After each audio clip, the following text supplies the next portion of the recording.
प्रणाम गुरुदेव। मैं संजय उपाध्याय, चंचल news channel से। गुरुदेव, आपसे जो वार्ता हुई थी उसके बाद काफ़ी जिज्ञासा हुई है, खासकर जिस तरह से ध्यान और धर्म और आध्यात्म के बारे में आपसे विचार विमर्श किया।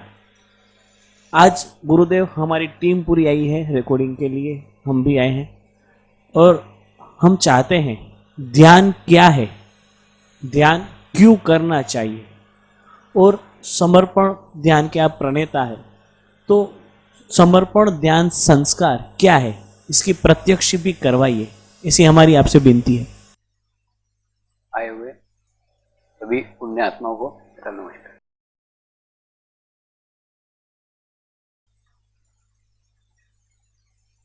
आज के कार्यक्रम की शुरुआत ऑस्ट्रेलिया से हुई एक घटना के साथ करते हैं। कुछ वर्ष पूर्व मैं ऑस्ट्रेलिया में गया था। तो ऑस्ट्रेलिया में 5 योगा टीचर मेरे को मिलने के लिए आई और सबने अपना परिचय दिया कि हम यहाँ के योगा टीचर हैं। तो स्वाभाविक ही ऐसा लगा कि योगा टीचर है, यानी योग के बारे में अच्छी जानकारी रखते होंगे, जितना अच्छी स्थिति में पहुंचा होगा, ऐसा सोच करके उनसे मुलाकात की। और मुलाकात करने के बाद में ये अनुभव हुआ कि जैसे एखादे फैक्ट्री से गुड़ियाँ बनाते थे एक साइज की, जैसे 5 योगा टीचर का सुंदर सुडौल शरीर था, बिल्कुल अच्छा फिगर बना के रखा था। और 5 योगा टीचर का एकदम कमजोर, वीक, गंदा चित्त था। तो एकदम विरोधाभास लगा कि ये योगा टीचर है, लेकिन फिर इनका चित्त इतना वीक क्यों है, इतना कमजोर क्यों है। तो उस समय तो कुछ नहीं हुआ। बाद में फिर घर चला गया। घर जाके बाद में सुबह मेरे को याद आया कि मेरे नानी के सामने कोई भी जवान लड़की खूब देर तक आईना देखती थी, मिरर देखती थी, तो वो नानी उसको जोर से डांट लगाती थी, आईना मत देखा कर, मिरर मत देखा कर। तो मेरे को बहुत विचित्र लगता था, वो लड़की मिरर देख रही है, वो लड़की आईना देख रही है, नानी का क्या जा रहा है, नानी का कोई चिल्लाती है। मन में प्रश्न आया। लेकिन बाद में मेरे को ऑस्ट्रेलिया में उस दिन फिर वो समझ में आया। एक्चुअली क्या है माने में, वो लड़की खूब देर तक आईना देखेगी तो क्या देखेगी, देख करके अपने अंग प्रत्यंगों को देखेगी, अपने शरीर को देखेगी, जबकि सब कुछ नश्वान है, सब कुछ नश्वर है। तो नश्वर चीज पे जितना ज्यादा चित्त डालेंगे उतना वो चित्त वीक होता जाएगा, उतना वो चित्त कमजोर होता जाएगा। और वही की वही बात मेरे को फिर इनके बारे में भी लागू हुई। दूसरे दिन फिर एक योग का कार्यक्रम में गया था, वहाँ पे फिर ये 5 ये आई। आने के बाद में मैंने उनको कहा, तुम सिर्फ यहाँ फिगर बनाने को आए थे ना? तो बोले हाँ स्वामी, हमारा आध्यात्म से कोई लेना देना नहीं था, योग से भी कोई लेना देना नहीं था, हम तो केवल योग के अंदर फिगर बनाने को आए थे। मैं बोला फिगर बन गई, चित्त का नाश हुआ, उसका क्या? तो उन्होंने पूछा ऐसा क्यों हुआ? मैंने बोला शरीर नाशवान है, तुम शरीर पे चित्त रख के अगर प्रयोग करोगे तो क्या होगा, चित्त वीक होगा, कमजोर होगा, तुम्हारा भी कमजोर हो गया। तो बोले अब हो गया, अब क्या करें? मैं बोला अब ऐसा करो कि आकाश की तरफ रोज 1 घंटा देखने का प्रैक्टिस करो, कि रोज 1 घंटा आकाश की तरफ देख रहे हैं। तो उससे क्या होगा मालूम है? आकाश नाशवान नहीं है, तो उससे तुम्हारा चित्त स्ट्रांग होगा। तो किसी का भी चित्त वीक है, उसको अगर स्ट्रांग करने का है तो वो लोग आपको पागल बोले तो भी चलेगा, 1 घंटा सिर्फ आकाश की तरफ देखो, तो आकाश की तरफ देखने से चित्त स्ट्रांग हो सकता है। ये घटना मैंने आपको इसलिए बताई क्योंकि आज हम योगा दिन मनाते हैं, योग दिवस मनाते हैं। और योग दिवस में हमने देखा है पेपर में, न्यूज चैनल पे, सब जगह आपको योग यानी योगासन, बस इतना ही अर्थ योग का लगाया जाता है, जैसा इन योगा टीचर ने करा। तो केवल योगासन और योग तक योग सीमित नहीं है। एक अष्टांग योग का केवल एक पार्ट, एक भाग योगासन है, सब कुछ योग नहीं है। योग यानी सब में से मुक्त होने का मार्ग। मुक्त होने का मार्ग यानी तुम्हारे, ये समझ लो आप शॉर्ट में, तुम जैसे पैदा हुए थे और उसके बाद में जितनी चीजें तुम्हारे साथ जुड़ी है वो सब चीजें से मुक्त होना। जैसे तुम जब पैदा हुए तुम्हारे साथ जाति नहीं थी, धर्म नहीं था, देश नहीं था, उसके बाद में ज्ञान नहीं था, नॉलेज नहीं था, और जितनी चीजें बाहर से बाद में जुड़ी है वो सब में से मुक्त होना। मुक्त यानी तब जाके मुक्त अवस्था प्राप्त की जा सकती है। तो ध्यान ध्यान यानी इस सब में से मुक्त होने का मार्ग है। और दूसरा, जैसे चित्र की गाय रहती है कि नहीं, चित्र के गाय से हम जानकारी प्राप्त कर सकते हैं। गाय को 2 सींग होते हैं, 4 पैर होते हैं, गाय दूध देती है। लेकिन हमारी इच्छा हो कि हमको चित्र की गाय दूध पिलाए, तो चित्र की गाय कभी दूध नहीं पिला सकती। दूध पीने के लिए तुमको जीवंत गाय के पास ही जाना पड़ेगा। ठीक उसी प्रकार से पुस्तक से हम परमात्मा को समझ सकते हैं, परमात्मा की अनुभूति नहीं कर सकते। यानी पुस्तक से सिर्फ इतना नॉलेज हो जाएगा, एक जगह गधा और गाय अगर चल रहे हैं तो तुम पहचान सकते हो गधा कौन सी और गाय कौन सी। लेकिन गाय का दूध पीना हो तो आपको जीवंत गाय के पास ही जाना पड़ेगा। तो वैसा प्रकार है कि जीवंत गुरु के बिना कभी भी आध्यात्मिक प्रगति संभव ही नहीं हो सकती। ये मेरा 60 साल का अनुभव है, क्योंकि मैं भी कोई नहीं निकला था। लेकिन जब तक मेरे जीवन में कोई जीवंत गुरु नहीं आया ना, तब तक कभी भी अनुभूति नहीं हुई, और जब तक अनुभूति नहीं हुई तब तक आगे की प्रगति नहीं हुई। दूसरा, अनुभूति होने के बाद में फिर खूब सारे गुरु जीवन के अंदर आए, और सब गुरुओं ने अपना ज्ञान, अपना नॉलेज मेरे में भेजा, मेरे में डाला, और डालने के बाद में वो ज्ञान में से मुक्त हो गए। यानी उन्होंने जो तपस्या करके, उन्होंने जो ध्यान करके ज्ञान प्राप्त किया था, वो ज्ञान के साथ भी उनको मुक्त अवस्था प्राप्त नहीं हो सकती थी। इसलिए उन्होंने अपने आप को फ्री करने के लिए, अपने को मुक्त करने के लिए वो ज्ञान को मेरे में संक्रमित किया, और उसके बाद में उसको मैंने लोगों में बांटा। तो कहने का अर्थ ये है कि जो कुछ आपको दिख रहा है कि 22 साल में इतनी प्रगति हो गई, इतना प्रोग्रेस हो गया, लेकिन वो एक गुरु के कारण नहीं है, अनेकों गुरुओं के उसके पीछे परिश्रम है। अब बात आती है ध्यान की, और ध्यान क्यों किया। वास्तव में क्या है मालूम है, ध्यान योग का अंतिम लक्ष्य समाधि। समाधि यानी समझ लो एक लकीर है, वो लकीर 6 इंच की है, उसको बिना काटे बिना तोड़े अगर हमको कम करने का है तो हम क्या करेंगे, हम उसके सामने 1 फीट का दोड़ा बड़ा लकीर खींच देंगे। उसी प्रकार से हमारे जीवन की, मेरे शब्दों को जरा अच्छे समझो, अपने जीवन की जितनी भी समस्याएं हैं, या आपके जीवन की जितनी भी समस्याएं, सभी समस्याओं का संबंध आपके शरीर के साथ है। तो कहने का मतलब, जब आपका शरीर भाव ज़्यादा होता है तो आपको समस्या महसूस होती है, और अगर आपका शरीर भाव कम होता है तो आपको समस्या महसूस कम होती है। तो ध्यान क्या है, ये आपके शरीर भाव को कम करता है, लेकिन शरीर भाव को काटने को नहीं बोलता, शरीर भाव को छूता नहीं, ऐसा नहीं बोलता उपवास करो या ये करो, वो मैंने शरीर से संबंधित कुछ बातें नहीं करता। वो कहता है तुम तुम्हारे अंदर का आत्म भाव जागृत करो। जैसे जैसे तुम्हारे अंदर का आत्म भाव जागृत होते जाएगा, वैसे वैसे तुम्हारे पास का शरीर भाव कम होते जाएगा। तो शरीर भाव को कम करने का मार्ग इसमें ये कि अपने आत्म भाव को वृद्धिगत करो।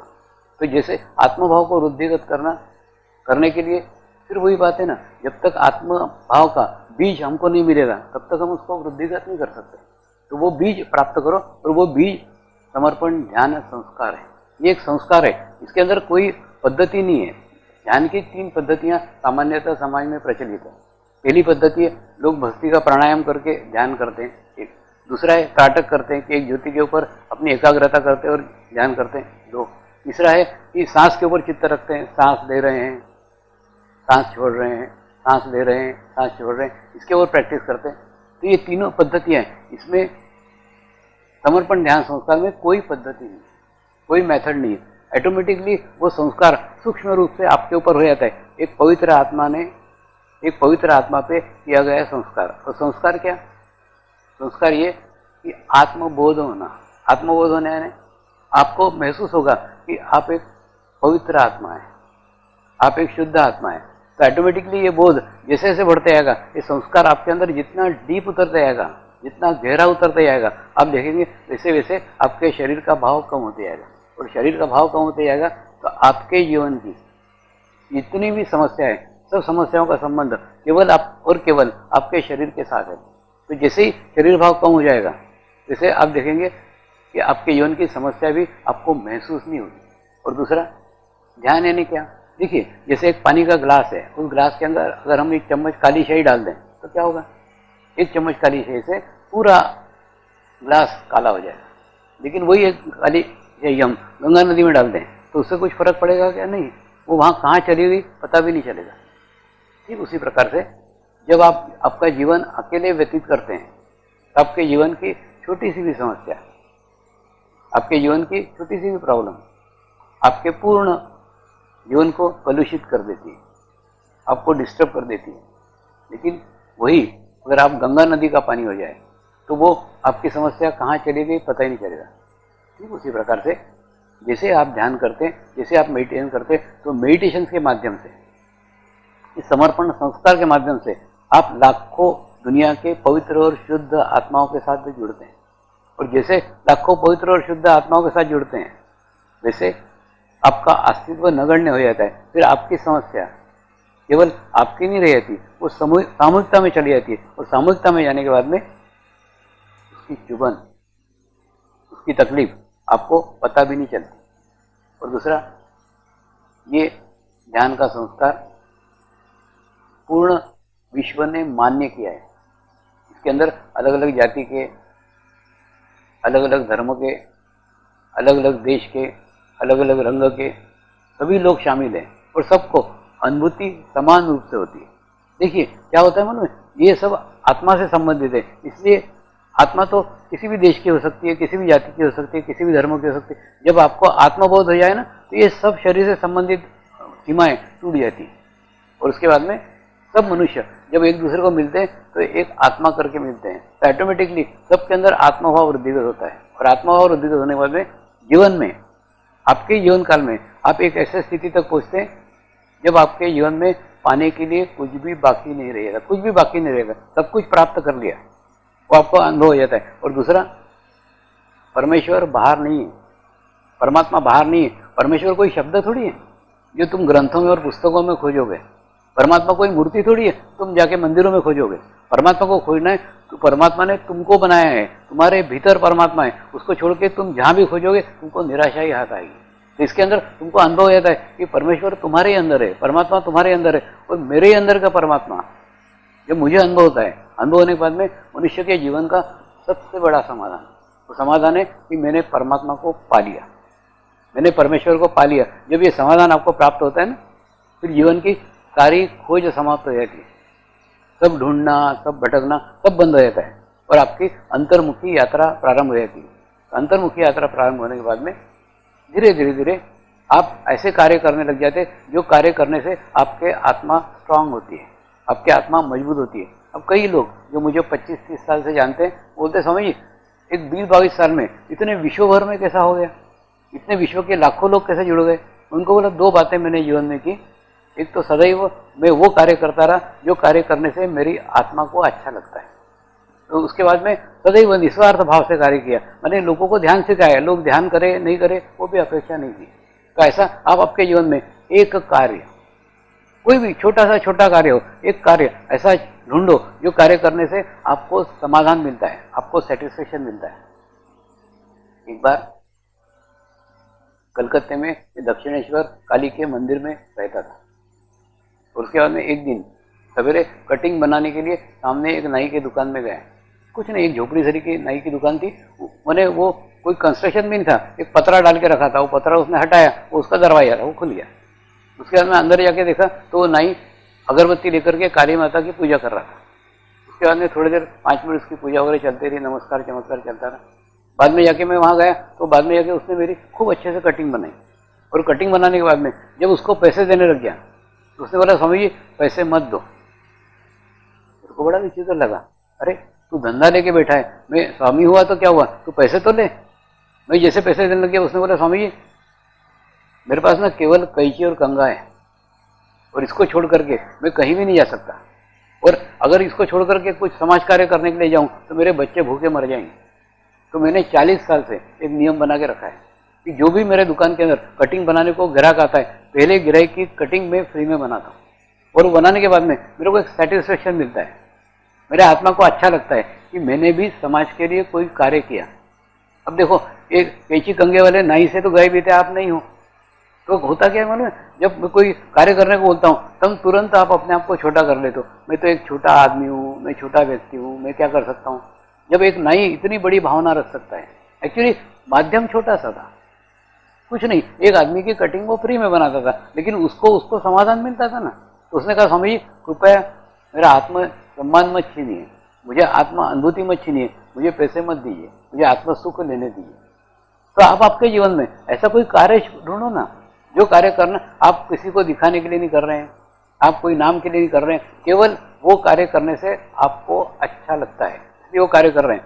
ऐसा कोई भी एक कार्य करोगे ना, खुद छोटा सा कोई भी कोई कार्य हो, वो कार्य से आप देखोगे आपकी आत्मा स्ट्रांग होने लग जाएगी, आपकी आत्मा मजबूत होने लग जाएगी, आपकी आत्मा सशक्त होने लग जाएगी। और एक सशक्त आत्मा सारे रास्ते सारे मार्ग खोल देती है, तो वो खुलना अत्यंत आवश्यक है। तो किसी एक कार्य से जुड़ो जो कार्य करना आपको अच्छा लगता है, बस बाकी कुछ नहीं। और दूसरा, ध्यान करते समय एक बात ध्यान रखो, मैं इस मार्ग में कोई भी अपेक्षा के साथ नहीं आया, तो कृपया भी आप भी इस ध्यान मार्ग में कोई अपेक्षा के साथ मत आओ कि ये मेरा होना चाहिए, ये कार्य होना चाहिए, कोई अपेक्षा मत रखो। क्यों? क्योंकि जितनी भी अपेक्षाएं, सब अपेक्षाओं का संबंध आपके शरीर के साथ है। आत्मा की कभी कोई अपेक्षा ही नहीं होती। और उसके बाद में जब आत्मा की कोई अपेक्षा ही नहीं होती और फिर अगर आप अपेक्षा रखेंगे तो फिर वो साधना अशुद्ध हो जाएगी, अपवित्र हो जाएगी। इसलिए ध्यान साधना को अपवित्र मत होने दो। क्या हुआ है मालूम है? हमने मंदिरों में जाकर के मांगना चालू किया, अपेक्षा के साथ मंदिरों में गए तो मंदिरों को अपवित्र कर डाला। उसके बाद में हम पूजा घर में बैठते हैं, पूजा करने भी बैठते हैं ना, तो अपेक्षा के साथ बैठते हैं, वहां पे भी हमने पूजा घर को भी खराब कर दिया। अब हमारे पास अंतिम और आखिरी एक ही मार्ग है, वो है ध्यान मार्ग। तो ध्यान मार्ग को अपवित्र मत करो, वहां अशुद्ध मत करो, कोई अपेक्षा के साथ मत करो। आप देखोगे जीवन में एक बार एक स्थान पे, एक मुकाम पे आप ऐसे पहुंच जाओगे जहां आपको पाने के लिए कुछ भी बाकी नहीं रहेगा। ये मैं मेरे अनुभव के साथ बता रहा हूँ। मैं इस मार्ग में कोई अपेक्षा के साथ नहीं आया और आज उस स्थिति में मेरे को पाने के लिए जीवन में कुछ भी बाकी नहीं रहा। तो ऐसी स्थिति आप आपकी प्राप्त करो ना। तो इस मार्ग में सबसे पहला बात है, अपेक्षा के साथ मत आओ, कोई भी अपेक्षा लेकर के इसमें मत आओ। अभी सिडनी में एक फुटबॉल का मैच देखने के लिए खूब सारे साधक गए हुए। जब वो साधक वापस आए, मैंने उनको पूछा फुटबॉल का मैच देखने क्यों गए थे? वो देखने से तुम्हारे लड़की की शादी हो जाती है, तुम्हारे लड़के को नौकरी लग जाती है? तो बोले नहीं। मैंने बोले फुटबॉल मैच देखने क्यों गए? तो बोले वो हमारा शौक है, फुटबॉल देखना हमारा शौक है, इसलिए हम जाते हैं।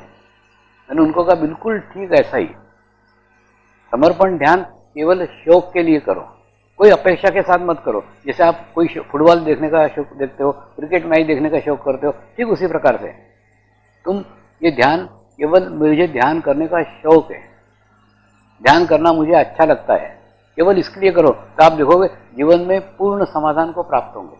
तो सबसे पहला बेसिक इसका तत्व है, कोई भी अपेक्षा के साथ कोई कार्य मत करो। एक दूसरा, नियमितता की अत्यंत आवश्यकता है। नियमितता की आवश्यकता है नहीं, एक्चुअली मंत्र अपना एकदम सिंपल है, मंत्र अपना एकदम साधा है, साधा मंत्र है, मैं एक पवित्र आत्मा हूं, मैं एक शुद्ध आत्मा हूं।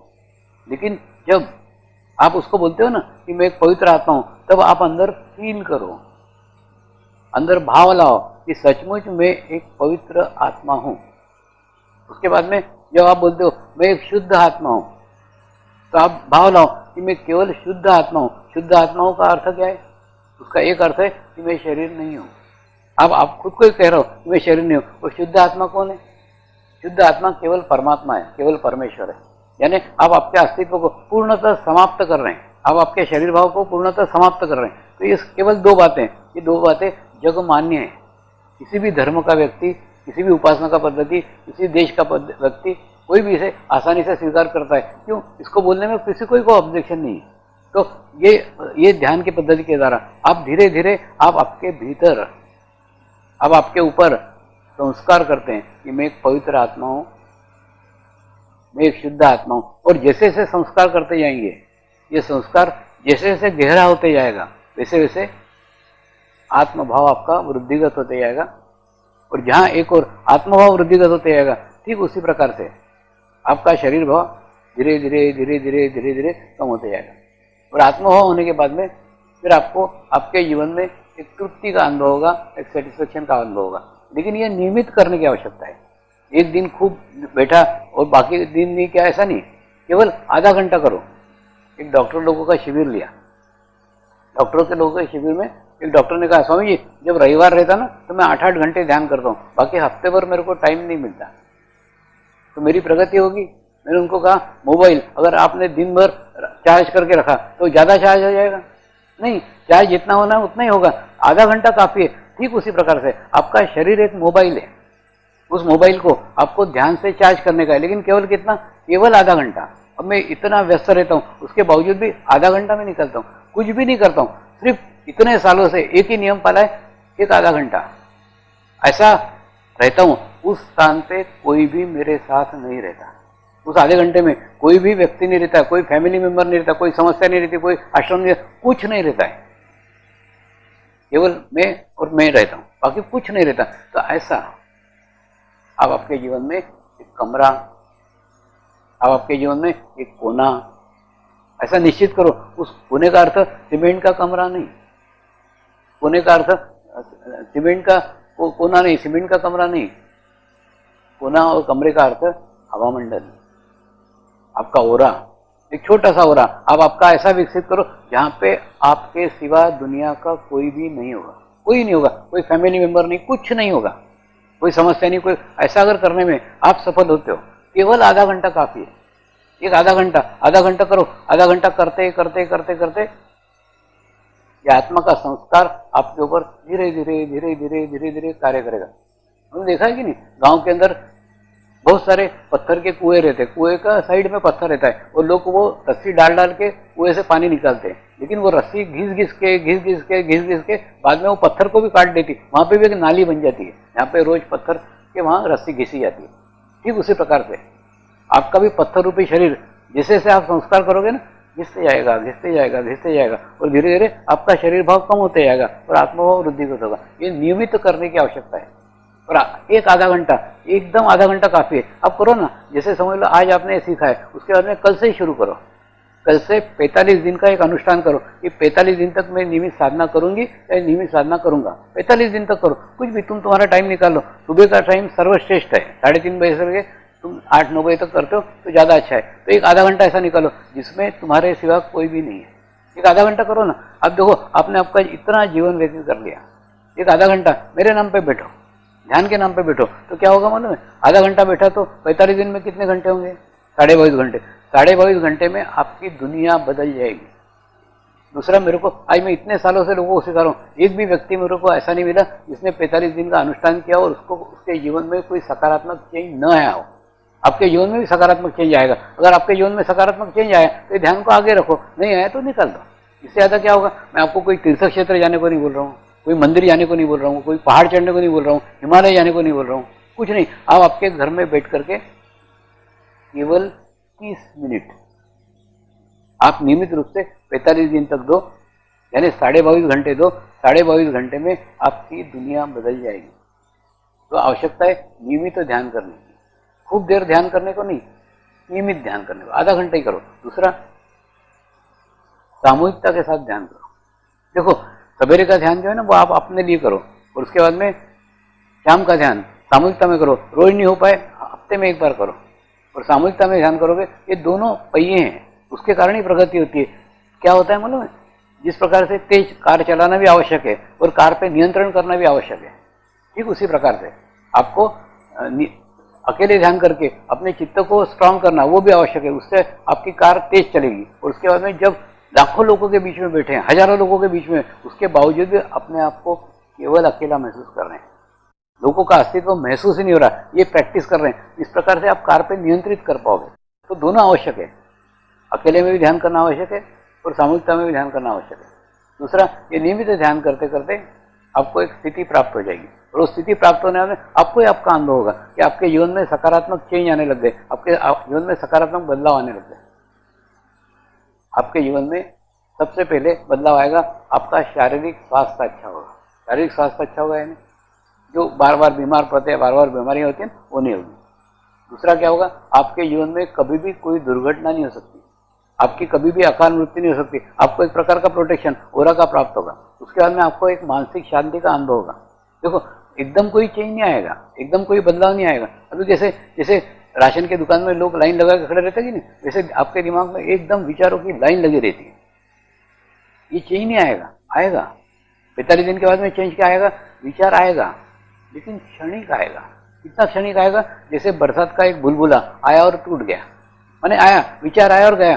तो विचारों का इफेक्ट विचारों का प्रभाव आपके शरीर के ऊपर और आपके मस्तिष्क के ऊपर बिल्कुल नहीं पड़ेगा। क्यों? क्योंकि विचार आ रहे तुरंत गया। जब आप एक ही प्रकार का विचार करते रहते हैं तो उसके इफेक्ट आपके ऊपर होते हैं। दूसरा, आपकी आध्यात्मिक प्रगति होगी। आध्यात्मिक प्रगति होगी ना, एक प्रकार का आध्यात्मिक सेटिस्फेक्शन आपको प्राप्त होगा। दूसरा, जब ध्यान करने के लिए बैठते होगे नहीं तो देखो क्या क्या तकलीफ होगी। जैसे ध्यान करने के लिए बैठोगे, सबसे पहली बात तो मैं बोलता हूँ 30 मिनट मेरे को दान करो। गुरु दक्षिणा में मुझे आज 30 मिनट दो। 30 मिनट दोगे ना तो देखो जो चीज हम दान करते हैं उसको हम वापस नहीं लेते। आप कल्पना करो कि आपने मेरे को आपके जीवन के 30 मिनट दे दिए, यानी कल से 45 दिन तक आपका दिन केवल 23.5 घंटे का है। आधा घंटा आपने मेरे को दिया हुआ है, तो आधे घंटे में आपका ध्यान लगे ध्यान नहीं लगे, आपको आधा घंटा स्थिर बैठने चाहिए। देखिए क्या होता है मन में, आधा घंटा ध्यान करने बाद में ये अपेक्षा करना कि अरे मेरा तो ध्यान ही नहीं लगा, ये भी अपेक्षा होगी।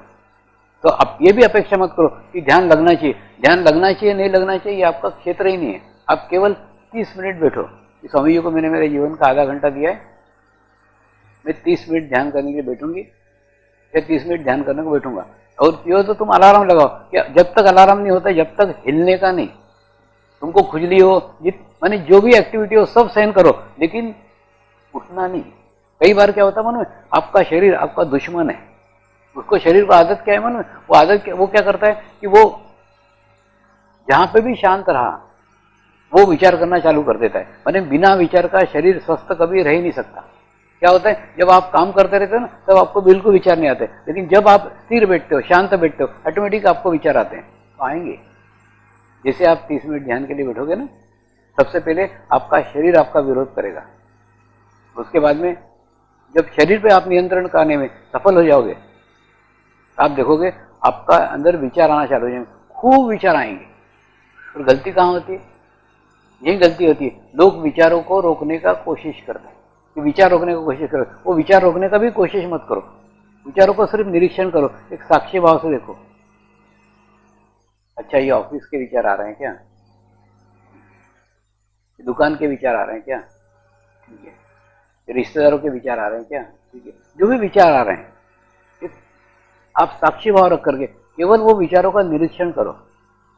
आप देखोगे निरीक्षण करते करते करते, निरीक्षण यानी क्या, आप विचारों पे चित्त डाल रहे हो, देख रहे हो कौन सा विचार आ रहा है कौन सा जा रहा है। चित्त खूब स्ट्रांग है, चित्त खूब मजबूत है। जैसे आप उसके ऊपर चित्त डालोगे ना, धीरे धीरे धीरे धीरे धीरे धीरे आप देखोगे वो विचारों की संख्या कम हो गई।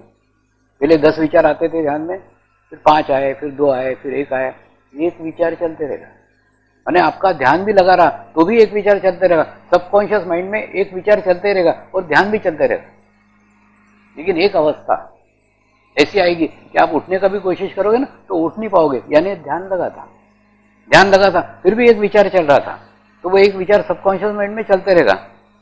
और एक अवस्था ऐसी आएगी वो एक विचार भी चला जाएगा, यानी पूरे विचार शून्यता की अवस्था। और उसके बाद में आप जैसे ही कुछ दिन बैठोगे, आपको आपके भीतर से ब्रह्मनाद नहीं आएगा। इस प्रकार से हम टेलीफोन के खंबे को कान लगाते हैं ना तो हमको एक साउंड सुनाई आता है, ठीक उसी प्रकार से आपको आपके भीतर से भी एक ब्रह्मनाद सुनाई आएगा। उसका इतना अच्छा आनंद है, वो आनंद में आपको बहुत समाधान प्राप्त होगा, बहुत शांति प्राप्त होगी। अब हम ध्यान करेंगे, हम मेडिटेशन करेंगे, कुछ नहीं करने का है। अब अपने शरीर को एकदम ढीला छोड़ दो, आपका नियंत्रण एकदम छोड़ दो, आपका शरीर है यही छोड़ दो। और दूसरा, ध्यान में आप भूल जाओ आप पुरुष हो या स्त्री हो, आप कौन से पद के ऊपर हो, सब कुछ भूल जाओ। आप केवल एक आत्मा है, इतना ध्यान रखो। उसके बाद में आपका राइट हैंड है, राइट हैंड को ऐसे तालू भाग पे रखो और तालू भाग पे रख के हल्के से दबा दो, हल्का एकदम, और दबा देके 3 बार ऐसे क्लॉकवाइज घुमाओ।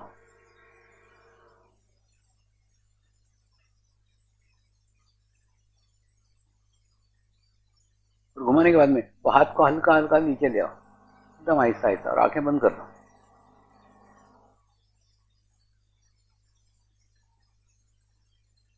कुछ नहीं, हम 3 बार मंत्र को दोहराएंगे और उसके बाद में परमात्मा से प्रार्थना करेंगे, कृपया हमें आत्म साक्षात्कार प्रदान करें।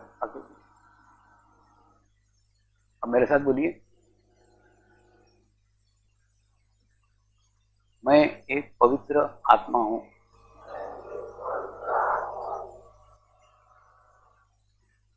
मैं एक शुद्ध आत्मा हूं।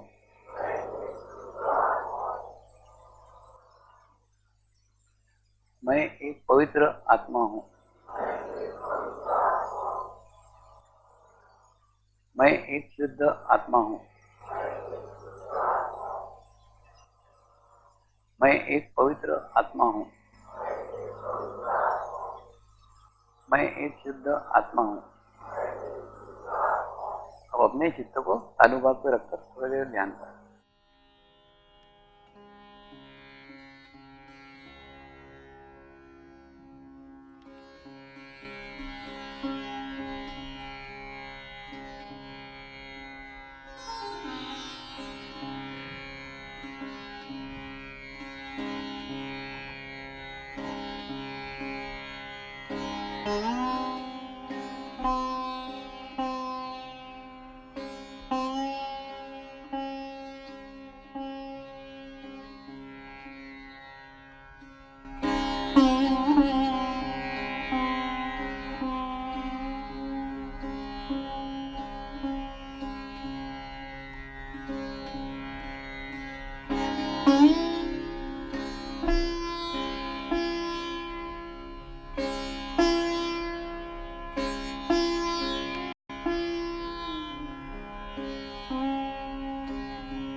तो हम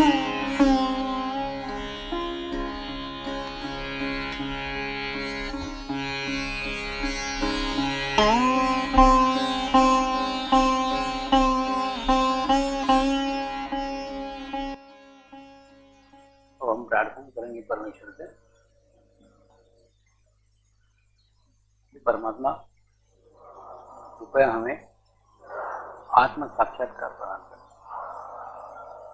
आत्म साक्षात्कार प्रदान करें, आत्म साक्षात्कार प्रदान करें।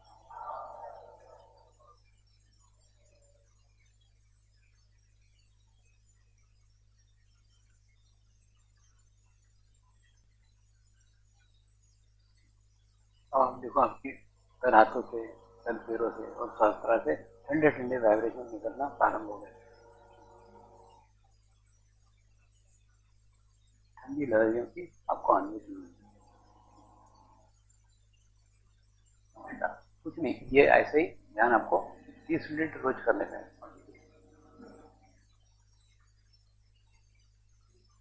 दूसरा, ये पूर्णतः विश्वभर में निःशुल्क है।